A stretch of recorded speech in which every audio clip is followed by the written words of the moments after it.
మీది మీది కాదు అని చెప్పి ఎవడన్నా కోర్టుకు వెళ్ళి వాడు గెలిచి వస్తే అప్పుడు మీకు ప్రభుత్వం కాంపెన్సేషన్ ఇస్తుంది, పరిహారం ఇస్తుంది. తద్వారా మీకు సేఫ్టీ వచ్చినట్టే కదా. మీరు కొనుక్కోవడానికి భయపడాల్సిన పని లేదు కదా. భూముల క్రయ విక్రయాల్లో అతిపెద్ద సంక్షోభం ఏంటి? మనం ఎప్పుడైనా సరే ఒక ఫ్లాట్ కొనాలన్నా, ఒక ఫ్లాట్ కొనాలన్నా, ఒక ఇల్లు కొనాలన్నా ఆ లింక్ డాక్యుమెంట్లు ఇవన్నీ పెట్టుకుంటాం. ఇది ఉంటే ఏ లింక్ డాక్యుమెంట్ అక్కర్లేదు, ఒకటే డాక్యుమెంట్. డిజిటలైజేషన్ ఇదిగో శేఖర్ పేరు మీద ఉంది, ఆ సాయికి డైవర్షన్, ఇంతే సింపుల్ అనమాట కొనుగోలు చేస్తే. అలాంటి ఒక అద్భుతమైనటువంటి విధానం, దానికి ప్రజల్ని భయభ్రాంతులకు గురి చేసి చేశారు. ఇప్పుడు ఏం చెప్పింది? అది చేస్తేనే మీకు డబ్బులు వస్తాయని చెప్తున్నారు.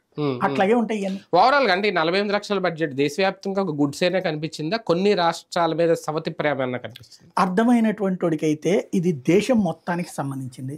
అర్థం కానటువంటి వాడికి దాంట్లో రాజకీయాలు అంటే మనకి పూర్తి నాలెడ్జ్ ఉందనుకోండి, ఇది దేశంలోని అన్ని వర్గాలకి ఒక లాంగ్ స్టాండింగ్ విజన్తో చేసినటువంటిది. ఇందులో ఎవడనో మెరమెచ్చులు క్రియేట్ చేసి వాడి ఓట్ల కోసం పెట్టినది కాదు.